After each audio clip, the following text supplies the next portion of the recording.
pathogenesis of cell injury. Sell injury நடக்கிறதுக்கு 2 common ரீசன்னா இசீமியா hypoxia. இசீமியான்றது blood flow கம்மியாக இருக்கிறது, ஹைபாக்சியான்றது oxygen supply கம்மியாக இருக்கிறது. இந்த 2 ரீசனுமே வந்துட்டு ஒரு செல்லில் நடந்துருச்சுன்னா அது 2 பாசிபிள் செல் இன்ஜுரியை ஏற்படுத்தலாம். ரிவர்சிபிள் செல் இன்ஜுரி ஏற்படுத்தலாம், irreversible செல் இன்ஜுரியை ஏற்படுத்தலாம். இசீமியா ஹைபாக்சியா கண்டிஷனில் டிக்ரீஸ்டு ஏடிபி ஜென்ரேஷன். ஏடிபின்றது நம்ம உடம்புக்கு தேவையான ஒரு ஃபுட்டு மாதிரி. இந்த ஃபுட்டு கம்மியாக ஸ்டார்ட் ஆயிடுச்சுன்னா நம்ம செல்லில் நடக்கக்கூடிய ஆல்மோஸ்ட் எல்லா ஃபங்க்ஷனுமே வந்துட்டு கொலாப்ஸ் ஆக ஸ்டார்ட் ஆகிடும்.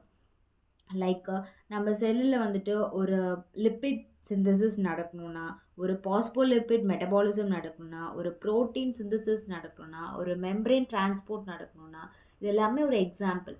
இந்த விஷயம் எல்லாமே நடக்க ஸ்டாப் ஆகிடும் ஒன்ஸ் ஏடிபி வந்து கம்மியாக ஜென்ரேஷன் ஆச்சுன்னா. இது கம்மியாக ஜென்ரேஷன் நடக்கிறதுனால இந்த 3 ரீசன் வந்து நடக்கும் அந்த செல்லில். Increased சைட்டோசாலிக் calcium. சைட்டோசாலிக் கால்சியம் மைட்டோகாண்ட்ரியாவில் ஒரு குறிப்பிட்ட அமௌண்ட் வந்துட்டு இருக்கும்.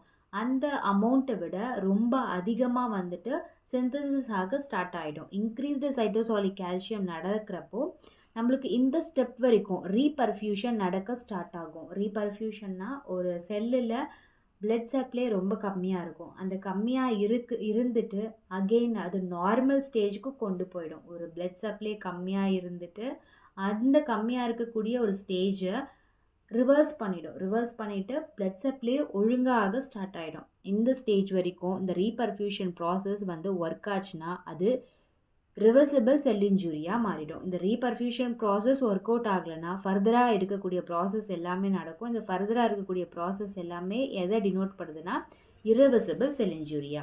இங்கே இந்த இன்க்ரீஸ்டு சைட்டோசாலிக் கால்சியம் முன்னாடி வரைக்கும் இருக்கிறது ரிவர்சபிள் செல் இன்ஜுரியா. இந்த சைட்டோசாலிக் கால்சியம் அப்புறமா ஃபர்தராக நடக்கக்கூடிய ப்ராசஸ் எல்லாமே irreversible sell இன்ஜுரியா. Decreased synthesis of membrane phospholipid, toxic oxygen radical. இந்த 3 பாசிபிள் ரீசன்ஸாக நடக்கும். இங்கே இன்க்ரீஸ்டு சைட்டோசாலிக் கால்சியம் நடந்த பிறகு phospholipase activation, protease activation.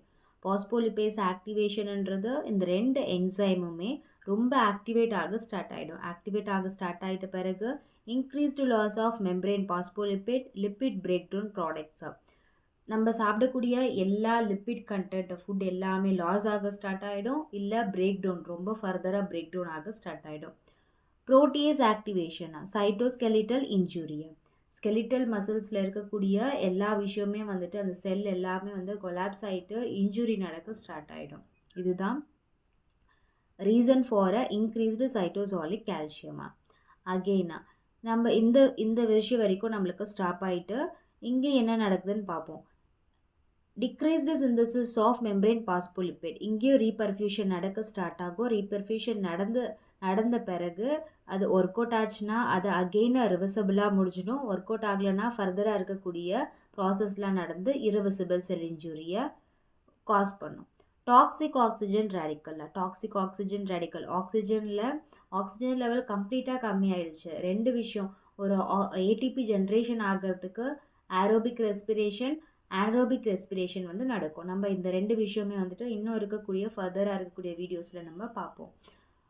Toxic oxygen radical, lipid பெராக்சிடேஷன்னாவே நம்மளுக்கு டிஎன்ஏ டேமேஜ் ஆகிடும். டிஎன்ஏ கம்ப்ளீட்டாக டேமேஜ் ஆகிடுச்சுன்னா கேன்சர் செல்ஸ் வந்துட்டு வரலாம், செல் மியூட்டேஷன் வந்துட்டு கம்ப்ளீட்டாக கொலாப்ஸ் ஆகிடலாம், செல் டிவிஷன் வந்து கொலாப்ஸ் ஆகிடலாம், செல் டிவிஷன் ஆகிட்டே போகலாம், இல்லை செல் டிவைட் ஆகாமல் போகலாம். இந்த மாதிரி நிறைய ப்ராசஸ் வந்துட்டு அப்படியே கொலாப்ஸ் ஆகிட்டு ஒரு வேறு மாதிரியான ஒரு சேஞ்சஸை செல்லில் ஏற்படுத்திடும். இந்த 3 விஷயமே வந்துட்டு காமனாக காஸ் பண்ணக்கூடிய லாஸ்ட் திங் என்னென்னு பார்த்தோன்னா மெம்பரேன் டேமேஜாக. ஒரு செல்லுடைய சரௌண்டிங்கில் இருக்கிறது மெம்பரேனா, அந்த மெம்பரேன் தான் அந்த பவுண்ட்ரி மாதிரி. அந்த செல்லில் இருக்கக்கூடிய அந்த மெம்பரேன் கம்ப்ளீட்டாக டேமேஜ் ஆகிடும். கம்ப்ளீட்டாக டேமேஜ் ஆகிடுச்சுன்னா நியூக்ளியர் டேமேஜை காஸ் பண்ணும். நியூக்ளியர் டேமேஜ்ன்றது பைக்னோசிஸ், கேரியோலைசிஸ், கேரியோஎக்சிஸா. பைக்னோசிஸ்ன்றது condensation, climbing. டயக்ராமில் பார்த்தீங்கன்னா உங்களுக்கு அது கம்ப்ளீட்டாக என்னன்றது புரியும். கேரியோலைசிஸ் அப்படின்றது டிசொல்யூஷன், கேரியோஎக்சிஸ்ன்றது ஃப்ராக்மெண்டேஷனா. இதில் கம்ப்ளீட்டாக டிஎன்ஏவை டேமேஜ் பண்ணிவிட்டு லைசோசோமல் என்சைமா நம்மளுக்கு இந்த புரோட்டீஸ் பாஸ்போலிபிட்ஸ் ஆக்டிவேஷன் இது எல்லாமே நம்மளுக்கு டேமேஜ் ஆகிட்டு அது irreversible செல் இன்ஜுரியாக கொடுக்கும். அகெயின் செல் டெத் மீன்ஸ் மைலின் ஃபிகர்ஸும் நம்ம ஃபர்தராக நம்ம இந்த வீடியோவில் என்னன்றதை பார்ப்போம். அகெயின் சீரம் என்சைம் ஆக்டிவேஷனை லிபரேட் ஆகக்கூடிய என்சைமை பெர்மியபிள் செல்லில் போயிட்டு காஸ் ஆகிட்டு அது ஒரு சீரமாக இருக்கும். அதை நம்ம எஸ்டிமேட் பண்ணுறதுக்கு ஒரு கிளினிக்கல் பேராமீட்டரை நம்ம பார்த்தோன்னா எஸ்ஜிஓடி, எல்டிஹெச், சிபிகே, எம்பிஏ இந்த ஒரு பேராமீட்டர் எல்லாமே நம்ம மெஷர் பண்ணோம்னா நம்ம செல்லில் இருக்கக்கூடிய அந்த லிபரேட்டட் என்சைமா பெர்மியபிள் ஆகிருக்கா, சீரமில் பெர்மியபிள் ஆகிருக்கா இல்லையான்றதை நம்மளால் எஸ்டிமேட் பண்ண முடியும். சோஃபார் நம்ம பேத்தோஜெனிசிஸ் ஆஃப் செல் இன்ஜுரி ஒரு ஃப்ளோ சார்ட்டில் கவர் பண்ணியிருந்தோம். இன்னும் ஃபர்தராக ரிவர்சபிளில் என்னென்ன காசஸ்லாம் நடக்குதுன்றதை டீட்டெயில்டாக பார்ப்போம். ரிவர்சபிள் செல் இன்ஜுரியா ஒரு 4 ஸ்டெப்ஸில் நம்ம கவர் பண்ணுவோம். Decreased generation of cellular ATP எல்லா லிவிங் செல்ஸுமே வந்துட்டு தேவை. இந்த ஏடிபியை சிந்தசிஸ் பண்ணுறதுக்கு 2 விஷயம் நடக்கும். Aerobic respiration, anaerobic respiration. Aerobic ரெஸ்பிரேஷன்னா oxygen supply இருந்துகிட்ருக்கப்ப ஏடிபியை synthesis பண்ணி எல்லா செல்லுக்குமே கொடுக்கும்.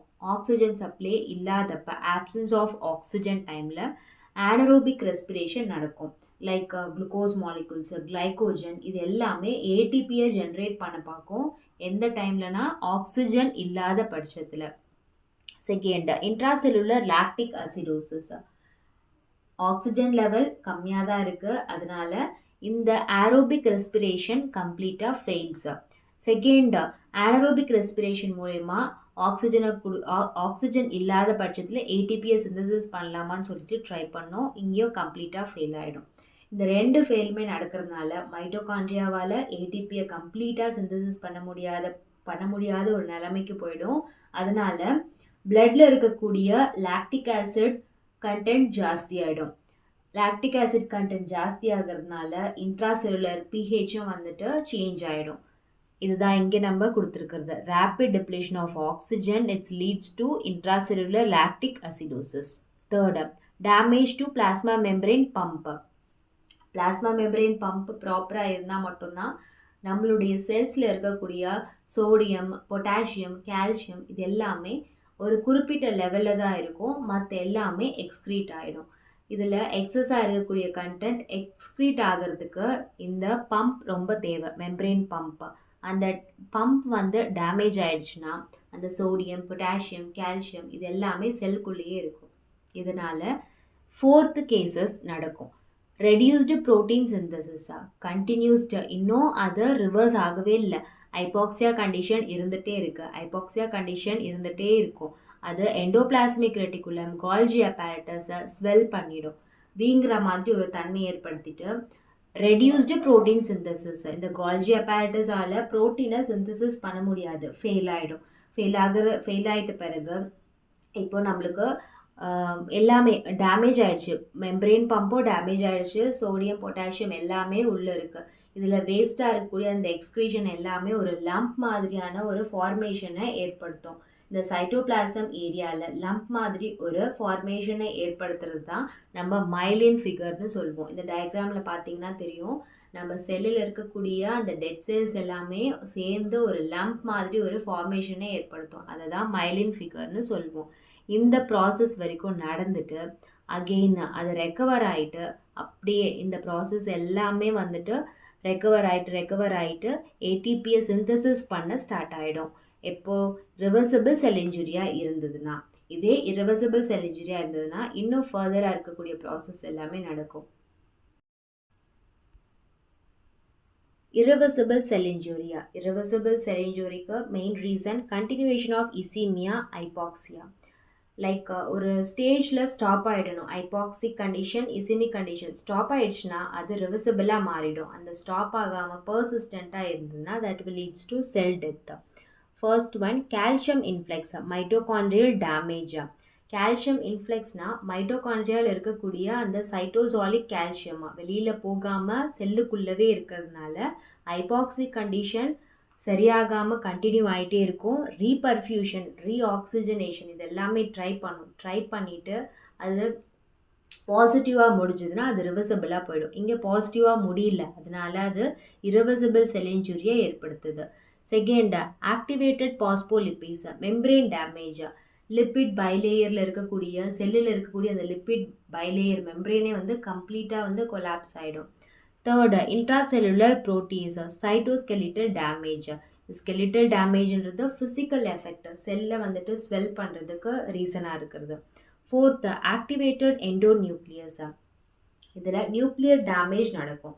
நியூக்ளியர் டேமேஜ்னு சொல்லலாம், இல்லை டிஎன்ஏ நியூக்ளியோ ப்ரோட்டீன் டேமேஜ்னு கூட சொல்லலாம். ஏன்னா ஆக்டிவேட்டட் லைசோசோமல் என்சைம்னு சொல்கிறது ப்ரோட்டீஸ், எண்டோநியூக்ளியஸ் இது எல்லாமே பயங்கரமாக டேமேஜ் ஆகிறதுனால அது கம்ப்ளீட்டாக irreversible டேமேஜை கொடுத்துரும் செல்லுக்கு. அந்த நார்மல் செல்லிலிருந்து இந்த த்ரீ ஸ்டேஜஸ் ஆஃப் செல்லாக வந்து மாறதுக்கு வாய்ப்பு இருக்குது. பைக்னோசிஸ், கேரியோஎக்சிஸ், கேரியோலைசிஸ். பைக்னோசிஸ் செல் நார்மல் செல் மாதிரி இல்லாமல் ஒரு கண்டென்ஸ் ஆகிருக்கா மாதிரி, கிளம்பிங் இருக்கா மாதிரி இருந்ததுன்னா அது பைக்னோசிஸ். கேரியோஎக்சிஸ்ன்றது ஃப்ராக்மெண்டேஷன், ஒரு குட்டி குட்டியாக வந்துட்டு ஒரு கட் பண்ணியிருக்கா மாதிரி ஒரு பீசஸாக வந்துட்டு ஆகிடும். அது மாதிரி நடந்துச்சுன்னா அது கேரியோஎக்சிஸ். கேரியோலைசிஸ்ன்றது அந்த மைன்யூட் கட்டில் இருந்தும் இன்னும் கொஞ்சம் மைன்யூட் கட்டாக பார்ப்போம், இந்த டயக்ராமில் பார்த்தீங்கன்னா தெரியும், அது கேரியோலைசிஸ். Fifth, லைசோசோமல் hydrolytic என்சைமா. Escape of லைசோசோமல் hydrolytic என்சைமா. லைசோசோமல் hydrolytic enzyme escape ஆகிடும். எஸ்கேப் ஆகிறதுனால அது ஒரு டேமேஜை ஏற்படுத்தும். அந்த டேமேஜை பார்க்குறதுக்கு எப்படி இருக்குன்னா மைலின் ஃபிகர்னு நம்ம டினோட் பண்ணுவோம். Myelin figure means dead cells R replaced by phospholipid called myelin ஃபிகரா. இந்த மைலின் ஃபிகரை எய்தர் பாகோசைட்டோஸ்ட் என்கல்ஃப்மெண்ட் ஆஃப் மைக்ரோ ஆர்கானிசம்னு சொல்லுவோம். அது என்கல்ஃப்மெண்ட் ஆஃப் மைக்ரோ ஆர்கானிசமாக வந்து மாறலாம், இல்லை ஃபார்மேஷன் ஆஃப் கால்சியம் சோப் மாதிரி ஒரு அப்பியரன்ஸை கொடுக்கலாம். இது வரைக்கும் இந்த பாயிண்ட் வரைக்கும் நம்மளுக்கு கொண்டு வந்துருச்சுன்னா அது நம்மளுக்கு செல் டெத்தை ஏற்படுத்தும். இங்கேயே வந்து ஸ்டாப் ஆயிடுச்சுன்னா that will leads to reversible sell injury. Reversible sell injury, irreversible sell injury, இது ரெண்டுத்துக்குமான டிஃப்ரென்ஸை நம்ம இந்த வீடியோவில் கம்ப்ளீட்டாக உங்களுக்கு கன்வே பண்ண பார்த்துருந்தோம். இன்கேஸ் இதில் ஏதாவது உங்களுக்கு டவுட் இருந்ததுன்னா கமெண்ட் செக்ஷனில் நீங்கள் சொல்லலாம். If you like the video, please like the video, share the video, subscribe to our channel. Thanks for watching.